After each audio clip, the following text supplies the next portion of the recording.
자, 오늘 이 설교 말씀의 제목을 사실 코로나 시대의 감사 이렇게 하려다가 그냥 성경 그대로 제목을 올렸는데요. 코로나 시대가 오면서 과연 우리가 감사할 일이 과연 무엇일까? 아마 이런 생각은 아마 모든 신자들이 한 번 이상 해보지 않았을까 생각이 됩니다. 우리가 지난 2년 동안 마스크를 쓰면서 굉장히 답답한 그런 시간을 보내지 않았습니까? 만나고 싶어도 함께 참 만나기 어려운 그런 때를 우리가 보냈습니다. 만나는 숫자도 제한을 받고 또 함께 음식도 먹을 수 없고 또 영업시간이 단축되고 또 마음대로 학교도 갈 수 없고 또 마음대로 출근도 할 수 없는, 그래서 집에서 재택근무를 한다든지, 지난 2년을 보내면서 그 40만 이상의 확진자가 나왔죠.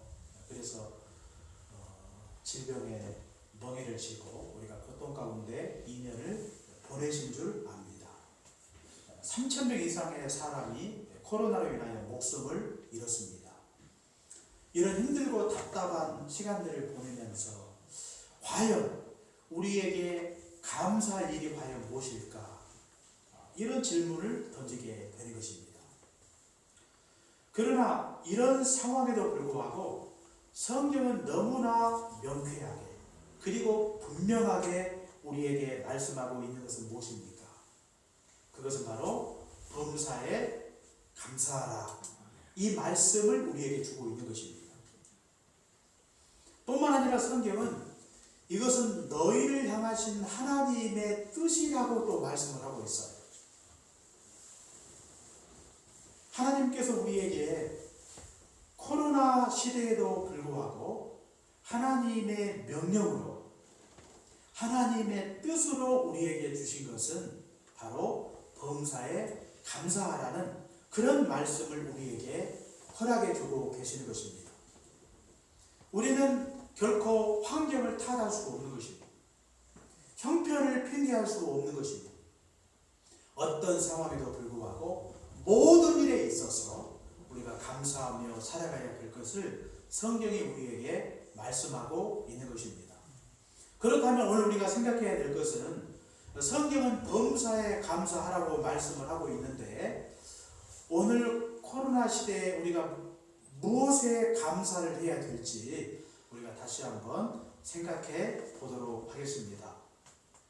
첫째는 하나님께서 코로나를 통해서 깨닫게 하신 것에 감사를 해야 되겠습니다. 우리가 전도서 7장 14절에 보시면 우리가 잘 알고 있는 말씀이죠. 하나님께서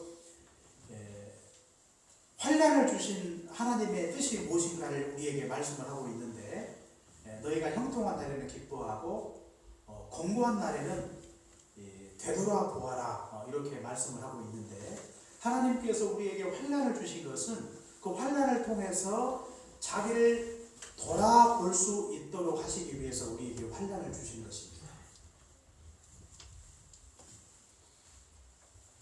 우리가 앞만 바라보고 힘차게 달려가다가 사실 우리 인생 가운데 환난이 닥쳐오면 잠시 앞만 보고 달리는 삶에 브레이크가 잠시 걸리지 않습니까? 그 순간에 우리는 자기를 돌아보는 시간을 갖게 되는 것입니다. 대부분의 삶이 그런 거죠.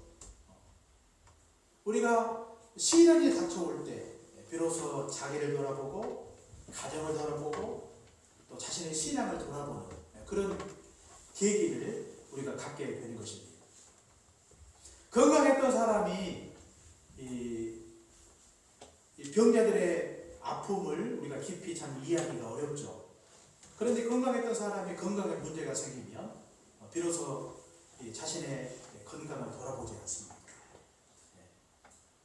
그래서 건강에 문제가 생긴 그 원인이 무엇인지 그 원인을 추적을 하고 그동안 놓아버렸던 이 운동을 다시 하게 된다든지, 뭔가 자기를 돌아보고 더 나은 방향으로 삶을 개선해 가는 것입니다. 이것이 환란이 주는 그런 의미라고 이렇게 말씀을 드릴 수가 있죠. 그리고 이 환란은 자기를 돌아볼 뿐만 아니라 자기를 돌아보는 과정을 통해서 깨달음을 얻는 것입니다. 그렇기 때문에 우리에게 의미가 있어요. 코로나도 마찬가지입니다. 지난 2년 동안 우리가 코로나를 겪으면서 깨달은 것들이 굉장히 많아요, 사실. 두 가지만 말씀드리면 우리는 이 코로나를 통해서 평범한 일상의 소중함을 깨닫게 되었다고 하는 것입니다. 우리가 사람을 만나고 평범한 일상이라고 하는 것이 굉장히 단순하죠. 사람을 만나서 같이 이야기하고 같이 음식을 먹고 같이 동행하고 이런 것들이 평범한 일상 아니에요? 아침에 일어나서 직장에 출근하고 학교 가고 가족과 함께 여행을 하고 이런 것들이 굉장히 우리가 평범하게 누릴 수 있는 그런 일상 아닙니까? 그런데 코로나가 시작이 되면서 우리는 이 평범한 일상을 완전히 잃어버린 건 아니에요. 우리가 겪고 있는 것은 평범한 일상의 제약을 갖고 있는 것입니다. 평범한 일상이 제약되는 것으로만으로도 우리가 얼마든지 고통을 겪게 되는 것이죠. 전에는 미처 몰랐던 것, 이런 것들이 이제 어느 정도 제약을 받으면서 이 평범한 일상이 얼마나 소중하고 귀한 것인가를 비로소 깨닫게 되었다고 하는 것입니다. 전에는 그것이 얼마나 소중한지를 몰랐어요. 우리에게 항상 있는 것이라고 생각을 했던 것입니다. 그런데 그것을 어느 정도 제약을 받는 순간 그 작은 것들이 우리에게 얼마나 소중하고 귀한 것들이었는지를 우리가 다시 한번 깊이 실감하게 되는 것입니다. 지금도 우리는 이런 것들을 다 누리고 있어요, 사실. 물론 어느 정도 좀 제약을 받고 뭔가 좀 어려움 가운데 있는 분들도 있지만 그러나 지금도 이미 우리는 충분히 누리고 있는 것입니다. 그러므로 우리가 추수감사절에 하나님께서 지금 우리가 누리고 있는 것들이 전에도 누렸고 지금도 누리고 있기에 그것이 작게 보일 수 있지만 하나님께서 이런 시련을 통해 그것이 얼마나 우리에게 소중하고 귀한 것인가를 깨닫게 하셨기 때문에 그 소중함을 알고 하나님 앞에 감사하는 자로 살아가셔야 되겠습니다. 뿐만 아니라 하나님께서 우리에게 깨닫게 하신 것이 무엇입니까? 바로 이 예배의 소중함도 깨닫게 하신 것이죠. 예배라고 하는 것은 하나님이 우리에게 주시는 특권임을 깨닫게 하셨어요. 특권이다. 신자가 구원받은 것은 하나님이 우리에게 허락하신 특권이죠. 모든 사람이 다 구원받은 것을 우리가 특권이라 하지 않습니다. 그런데 우리가 구원받은 것은 이 땅에 수많은 사람들 중에 하나님께서 선택하시고 우리를 구원해 주신 것입니다. 그렇기 때문에 구원받은 것은 신자들이 누리는 크나큰 특권이다 이렇게 말씀을 드릴 수가 있어요. 이스라엘 백성들이 하나님의 선민이 된 것도 특권이죠.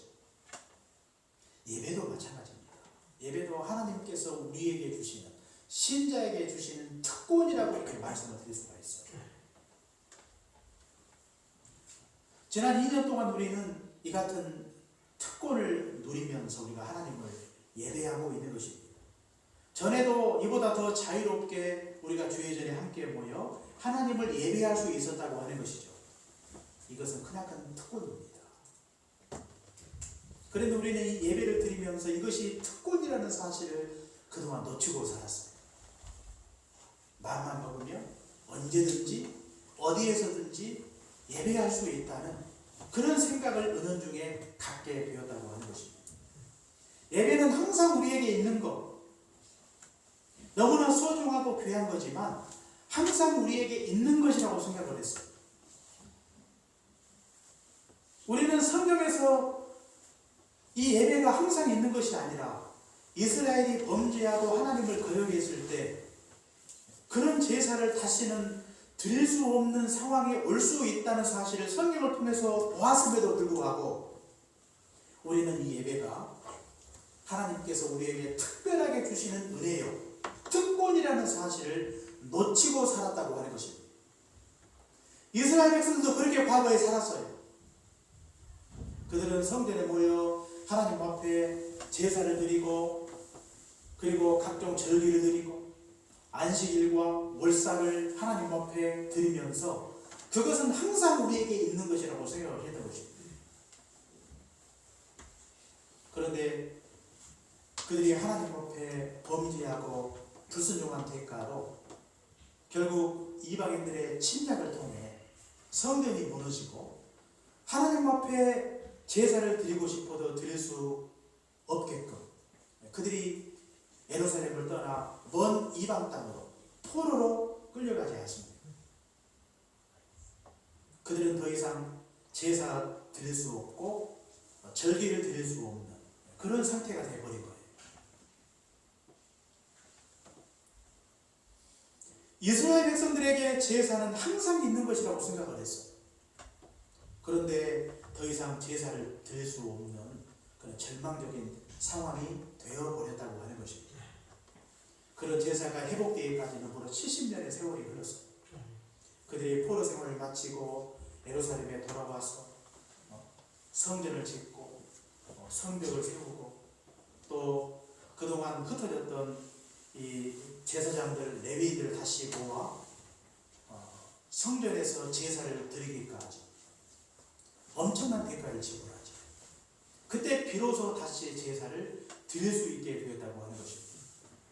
지금 우리는 이 코로나 2년을 보내면서 우리가 이렇게 비대면으로 그동안 우리가 예배를 드리지 않았습니다. 우리는 예배가 항상 너무나 편안하고 쉽게 예배할 수 있는 것이라고 생각을 했지만 코로나가 시작이 되면서 우리가 함께 모일 수 없는 그런 상황이 되어버렸다고 하는 것입니다. 그동안 경험해보지 못했던 신세계를 우리가 경험하고 있는 것입니다. 그러면서 우리가 느끼고 있는 것이 무엇입니까? 깨닫고 있는 것이 무엇입니까? 아, 그렇구나. 우리가 하나님 앞에 예배할 수 있는 것은 하나님께서 교회 가운데 주시는, 신자들에게 주시는 특별한 은혜구나. 이것을 깊이 깨닫고 있는 것입니다.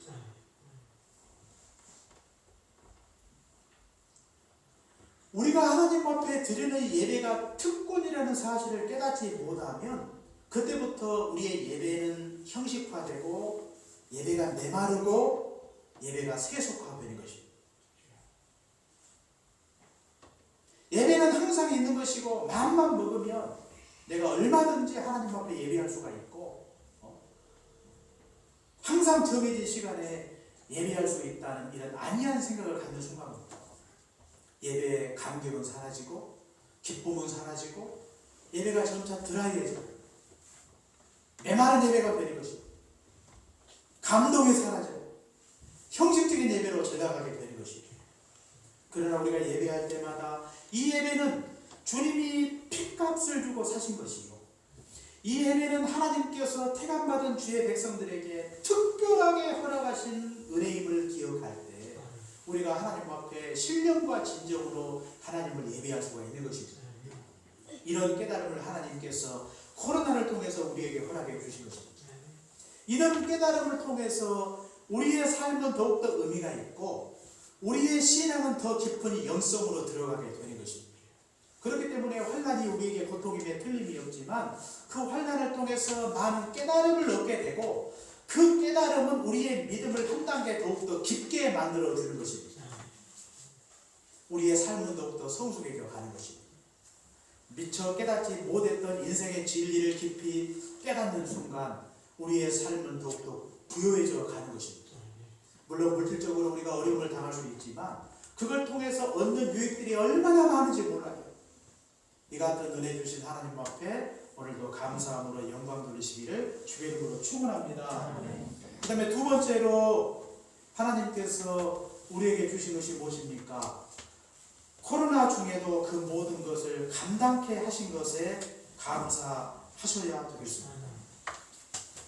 사실 우리가 코로나를 통해서 많은 분들이 어려워하고 있지만 우리가 이 고린도전서 10장 13절에 보니까 하나님은 감당할 수 없는 시험을 당하지 않게 하신다 그랬거든요. 그리고 시험 당할 즈음에 피할 길을 예비하사 능히 너희로 하여금 감당케 하신다 그랬어요. 그러니까 이 코로나는 우리가 감당할 수 없는 시험이 아니에요. 감당할 수 있는 시험이고 감당할 수 있도록 하나님께서 도와주신 것입니다. 지난 2년 동안 하나님은요, 우리가 이 코로나와 같은 이 관약길을 걸어갈 때 하나님께서 우리를 도우셨어요. 감당케 하신 것입니다. 모든 국민들이 코로나로 인하여 고통을 함께 겪었지만 모든 백성들이 같은 마음으로 서로 견디게 하신 것입니다. 저는 이것도 은혜라고 생각을 해요. 다른 사람 먼저 배려하고 힘들어도 서로 함께 견디지 않았습니까? 불만을 품을 수가 있고 저항할 수도 있어요.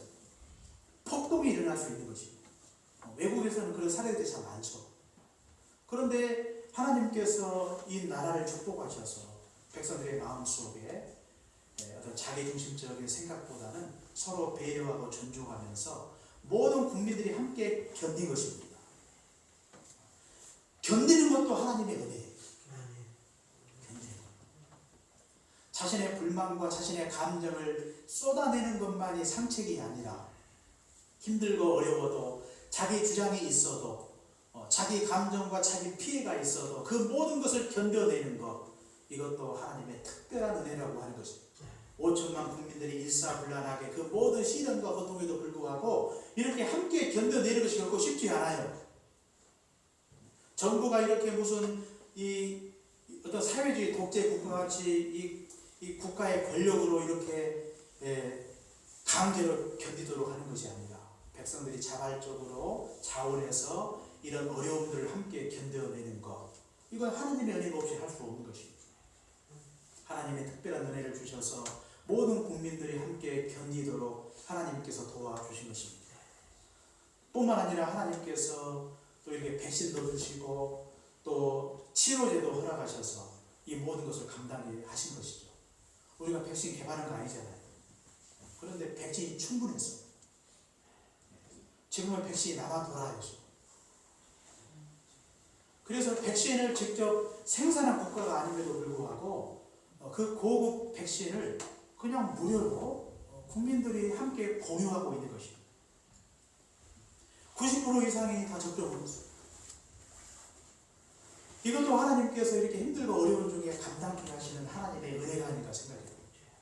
치료제도 직접 국내에서 만들어서 생산도 하고, 그리고 설사 확진자가 된다 할지라도 그것을 적절하게 치료할 수 있는 의료 시스템이 잘 갖추어져서 그 어떤 나라 못지않게 이 어려움을 지혜롭게 잘 극복할 수 있었다고 하는 것은 하나님의 특별한 은혜라고 하는 것입니다. 하나님께서 애굽의 재앙 가운데 이스라엘 백성들 그 모든 재앙으로부터 그들을 지키시고 보호해 주신 것처럼 하나님께서 이 나라 우리 한국을 하나님이 긍휼히 여기시고 그 모든 이 질병의 멍에도 불구하고 그 모든 것들을 견디면서 능히 감당할 수 있도록 하나님께서 도와주신 것입니다. 이건 하나님의 특별한 은혜요, 축복이라고 이렇게 말씀을 드릴 수가 있어요. 우리는 환난이 닥쳐올 때 우리 마음속에 그런 바람이 있어요. 이런 환난이 없었으면 좋겠다. 환난이 온다 할지라도 그 환난을 속히 거두시고 환난의 멍에를 속히 벗겨주시고 자유롭게 되었으면 좋겠다는 그런 간절한 바람이 우리 안에 있을 때가 많아요. 그러나 물론 그것도 하나님의 은혜예요. 하나님의 축복입니다. 그러나 그것만이 하나님의 은혜와 축복이 아니라 그 모든 환난에도 불구하고 그것을 감당할 수 있는 것도 하나님의 은혜와 축복입니다. 그것을 감당할 수 있도록 하나님이 힘도 주시고 지혜 주셔서 그 모든 것을 능히 감당하게 하신 것도 하나님의 은혜와 축복이라고 하는 것입니다. 감당할 수 있도록 견디게 하시고 감당할 수 있도록 우리의 삶을 살아내도록 복 주신 것도 하나님의 전적인 은혜요 복이라고 하는 것입니다. 환난이 없는 것만이 복이 아니에요. 있음에도 불구하고 감당할 수 있는 것, 하나님의 특별한 지혜로 또 하나님이 힘주셔서 그 모든 어려움을 감당케 하신 모든 것이 하나님의 은혜요 복인 줄 알고 우리가 하나님 앞에 감사함으로 영광을 돌려야 되겠습니다. 오늘 이 시간에 우리 옆 사람에게 같이 서로 격려하는 말씀 하시면 좋겠어요. 잘 견디셨습니다. 잘 살아내셨습니다. 하나님의 은혜요 축복입니다.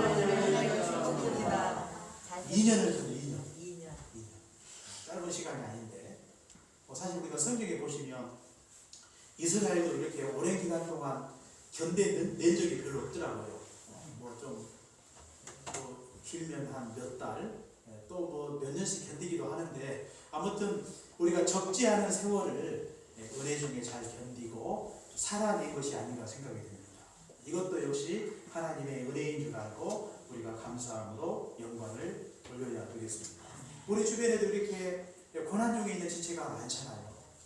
우리가 그런 분들 바라보시면서 힘들고 어려운 중에도 불평하지 않고 그냥 인내하면서 잘 견디시고 살아내시는 우리 믿음의 권속들 생각하시면서 늘 기도해 주시고 또 만날 때 격려해 주시고 손잡아 주시고 수고 많이 하셨습니다.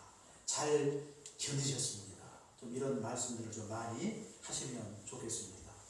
세 번째로 코로나 시대도 하나님께서 열매 주신 거 감사하셔야 되겠습니다. 코로나 중에도 불구하고 뿌리게 하시고 가꾸게 하시고 거두기를 반복해 하셨어요. 그래서 상대적으로 적지만 하나님께서 우리에게 일정한 열매를 허락해 주신 줄 알고 우리가 감사함으로 영광을 돌려야 되겠습니다. 우리 한국교회를 생각할 때도 하나님께서 우리에게 열매를 주셨어요. 어떤 열매를 주셨는가? 저는 하나님 앞에 예배하는 것 자체가 열매라고 생각을 해요. 아주 거두지 아니하시고 이렇게라도 하나님 앞에 예배할 수 있는 것이 하나님이 우리에게 주신 한국교회 가운데 주신 열매가 아닌가 생각이 듭니다. 하나님이 치시는 중에도 다 치지 않고 남겨두신 것도 열매요 복입니다. 제가 출애굽기 9장에 보니까요, 우박 재앙이 내릴 때 우박 재앙을 통해서 하나님께서 이 식물들을 상하게도 하시죠. 삶도 상하게 하시고 보리도 상하게 하셨는데 또 그 중에 우리가 성경에 보니까 남겨두신 것이 있어요. 밀도 남겨두시고 쌀보리를 남겨두셔요. 쌀보리가 뭐죠? 쌀보리. 쌀같이 생긴 보리 아닌가 생각이 드는데, 그러니까 하나님이 치시는 중에도 남겨두신 것이 있다는 말이죠. 이것도 은혜의 축복입니다. 사실 하나님이 우리가 코로나로 인해서 한국교회가 완전히 많은 제약을 받지 않았습니까? 물론 각종 영업장들이 많은 고통을 당했지만 특히 한국교회가 겪은 이 어려움이 굉장히 커요. 특히 이 종교들은 약간의 특수성이 있죠. 이 함께 모여야 되는, 그리고 굉장히 친밀한 교제를 굉장히 강조를 하기 때문에 코로나로 인해서 함께 모이기가 어렵고 함께 교제하기 어렵고 이런 많은 제약에도 불구하고 우리가 함께 열악한 중에도 이렇게라도 우리가 하나님 앞에 예배할 수 있는 것이 얼마나 하나님의 크나큰 은혜인가, 크나큰 축복인가. 우리의 허물과 죄를 따라 하나님이 진노하시고 징계하실 때 다 치지 아니하시고 우리에게 일정한 이 쌀보리와 밀을 우리에게 남겨주셔서 그것을 통해서 쉼을 쉬게 하시고 그것을 통해 하나님을 예배하게 하시고 교제케 하시고 하나님께 영광을 돌릴 수 있다는 것 자체가 얼마나 하나님의 크나큰 은혜인가. 우리가 뭔가 많아서가 아니라 작고 적지만 초라하지만 그것도 역시 하나님이 우리에게 주시는 은혜임을 생각할 때 우리가 하나님 앞에 감사하셔야 되겠습니다. 잃어버린 것만 생각지 마세요. 남겨두신 것이 있어요. 그 남겨두신 것이 그루터기가 되어 거기에서 또 다른 싹이 나고 또 다른 열매가 맺는 것입니다. 그러므로 그것이 우리에게 크나큰 은혜요 축복인 줄 알아야 되겠습니다. 국가적으로도 하나님이 우리에게 주신 열매가 얼마나 큰지 몰라요. 저는 코로나가 우리 한국 사회에 전화위복의 계기가 되었다고 생각을 해요. 한국의 위상과 국격이 더욱더 커져버린 것이죠. 물론 우리가 그동안 감내했던 그 고통이 크지만 그러나 이 코로나의 과정을 통해 어느 순간 우리 한국 사회가 선진국에 진입을 했다고 하는 것입니다. 한국의 국격, 한국의 위상이 성장을 했어요. 한국의 경제력, 한국의 군사력이 10위권 안으로 진입을 했어요. 우리가 눈 떠보니까 갑자기 한국 사회가 뭐 선진국이 되었다는 이야기를 종종 하지만 어느 순간에 갑자기 된 건 아니죠. 일정한 과정이 있었고 그 과정을 통해서 이루어낸 하나의 결과라고 볼 수가 있는데, 그러나 이 코로나 시대에 상대적으로 코로나로 인하여 겪었던 고통은 컸지만 그러나 상대적으로 한국이 피해가 적었고 그 고통을 통해서 이 한국 사회가 세계 주목을 받지 않습니까? K 시리즈가 굉장히 유행을 했어요. K 방역, K자만 붙이면 물건도 잘 팔리고, 그래서 이 한국의 이 경제 지표가 그렇게 나쁘지 않아요. 굉장히 좋습니다. 물론 그것이 상대적이지만, 그러나 많은 나라들이 이 일로 인해서 경제적 고통을 많이 겪고 있는데, 그래도 우리나라가 굉장히 선방을 했다고 하는 것입니다. 저는 이것도 하나님께서 우리에게 주시는 열매가 아닌가 생각합니다. 저는 우리 교회도 마찬가지입니다. 교회도 코로나 와중에 교회가 교회당 이전을 결정하고 우리가 이것을 준비하고 이전 이후에 있을 하나님의 이 새로운 역사를 기대하고 꿈을 꿀 수 있다는 것, 이것도 하나님께서 교회 가운데 주시는 은혜요 축복이 아닌가 생각이 들어요. 제가 아는 목사님이 저 목포에 계시는데 그 교회가 코로나가 접어들면서 교회당 건축을 시작을 했는데 거의 완공을 앞에 두고 있다는 소식을 들었는데요. 어떤 목사님하고 좀 그런 이야기를 잠시 했어요. 코로나 와중에 교회당을 건축한 교회가 있을까? 아마 거의 없을 거예요. 거의. 그런데 그런 와중에서도 이렇게 교회가 그 같은 결정을 하고 이렇게 새 역사를 열어간다고 하는 것이 얼마나 큰 축복입니까? 저는 우리 교회 안에도 이 같은 복을 하나님께서 우리에게 허락해 주셨다고 믿습니다. 하나님께서 우리 해민교회를 통해서 코로나 이후를 준비케 하시고 이 일을 통해 우리 교회 가운데 이 큰 역사, 새로운 역사, 변화의 역사를 하나님께서 이루어 주실 것입니다. 우리가 그것을 믿고 우리가 소망 중에 하나님 앞에 감사함으로 영광을 돌려야 되겠습니다. 하나님이 우리 개인의 수고를 헛되게 않으시고 올 금년 한 해 가정마다 개인마다 하나님께서 우리에게 일정한 열매를 허락해 주신 것입니다. 우리의 눈물 흘리며 뿌렸던 그 씨를 헛되게 않으시고 하나님께서 일정한 소득을 우리에게 허락해 주신 것입니다. 그 소득이 상대적으로 적을 수 있지만 그 적은 것조차도 우리가 하나님 앞에 감사할 수 있는 것입니다. 1620년에 영국의 청교도가 이제 신대륙으로 건너가서 새로운 땅을 개척을 했는데 그들의 현실은 굉장히 냉혹했죠. 많은 사람이 죽고 질병에 걸리고 또 그들이 열심히 수고하여 씨를 뿌렸지만 많은 것들을 거두지를 못했어요. 메뚜기대로 가뭄과 기근으로 엄청나게 많은 고통을 겪었던 것입니다. 그럼에도 불구하고 그들은 결코 불평하지 아니하고 얻은 것이 적음에도 불구하고 자기들의 친구 인디언들을 초청해서 3일 동안 추수감사절을 선포하고 하나님 앞에 감사함으로 영광을 돌린 것입니다. 핍박 없이 자유롭게 예배할 수 있는 것이 감사하고 인디안 친구를 허락해 주신 것이 감사하고 작지만 일정한 소득을 허락해 주신 것을 감사하며 3일 동안 감사절을 선포하고 하나님 앞에 영광을 돌린 것입니다. 비록 우리가 얻은 것이 그 과거에 비해서 적을 수가 있습니다. 코로나로 인하여 우리가 직접 얻은 수확이 적을 수가 있어요. 코로나로 인하여 겪은 고통이 결코 적지 않습니다. 그럼에도 불구하고 하나님께서 우리의 수고를 헛되게 않으시고 우리에게 일정한 소득을 하나님이 우리에게 허락해 주신 것입니다. 한번 생각해 보십시오. 이런 것도 있지만 얻은 것이 많이 있어요. 우리 인생의 의미가 달라졌어요. 우리의 삶이 전과 물질적으로 조금 어려움을 겪을 수가 있지만 그러나 그동안 우리가 경험해 보지 못했던 새로운 세계를 경험하면서 우리가 인생이 무엇인지, 우리가 어떻게 사는 것이 정말로 행복한 인생인지, 우리가 그동안 던지지 못했던 새로운 질문을 던지면서 뭔가 행복한 삶을 적극적으로 추구하며 살아갈 수 있는 길이 우리에게 열리게 되었다고 하는 것입니다. 우리가 이것을 통해 더 깊은 영성으로 들어가 우리의 신앙은 더욱더 부유해졌다고 하는 것입니다. 자꾸 코로나를 부정적으로만 보는 분들이 있어요. 한국 교회가 이러다 망하는 것이 아닌가, 한국 교회가 이러다가 완전히 흩어져 버리는 것이 아닌가. 그러나 교회의 주인은 하나님이시고 교회를 세우셨고 교회를 지금도 교회 가운데 계셔서 지금도 교회를 이끌어가고 계시는 것입니다. 하나님이 모든 일을 주도해 가시는 것입니다. 하나님은 고난과 역경을 통해서 헛되게 하신 적이 없어요. 고난과 역경을 통해서 더 많은 것들로 채워주실 것입니다.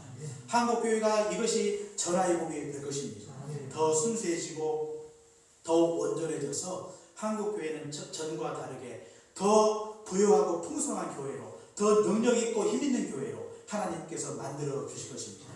그것은 하나님이 교회 가운데 계시고 교회의 머리가 되시기 때문입니다. 우리가 이것을 믿고 소망 가운데 2021년도 추수감사절을 보내시고 내년에는 더욱더 큰 감사로 하나님께 영광을 돌려드리는 복된 삶이 되시기를 주의 이름으로 축원합니다. 기도하겠습니다. 사랑해 주님 감사합니다. 코로나 시대에 우리가 겪었던 고통은 크지만 그러나 주님이 우리에게 베푸신 은혜가 큰 줄 알고 하나님 앞에 감사함으로 영광을 돌리게 하시니 감사합니다. 코로나를 통하여 많은 것들을 깨닫게 하시니 감사합니다. 우리가 누렸던 평범한 일상이 얼마나 소중하고 예배가 얼마나 소중한가를 깨닫게 하시니 감사합니다. 힘들고 어려워도 그 모든 것을 인내함으로 감당케 하시니 감사합니다. 견디게 하시니 감사합니다. 살아내게 하시니 감사합니다. 우리에게 수고한 대로 일정한 열매를 허락해 주신 것을 감사합니다. 가진 것이 적지만 땅 한 조각을 넣고도 하나님 앞에 감사하며 하나님 앞에 영광을 돌렸던 농부처럼 하나님 아버지, 우리가 얻은 것이 적지만 그것 때문에 불평하지 말게 하시고 그것도 은혜요, 그것도 기적이요, 그것도 하나님의 축복인 줄 알고 하나님께 감사함으로 영광을 돌리게 하옵소서. 고난을 헛되게 하시고 고난 당하는 것이 내게 유익이라 말씀하셨던 주의 말씀을 기억하고 그것을 믿음으로 잘 감당하여 복된 인생, 풍성한 인생 살아갈 수 있도록 은혜를 주옵소서. 예수님 이름으로 기도합니다. 아멘.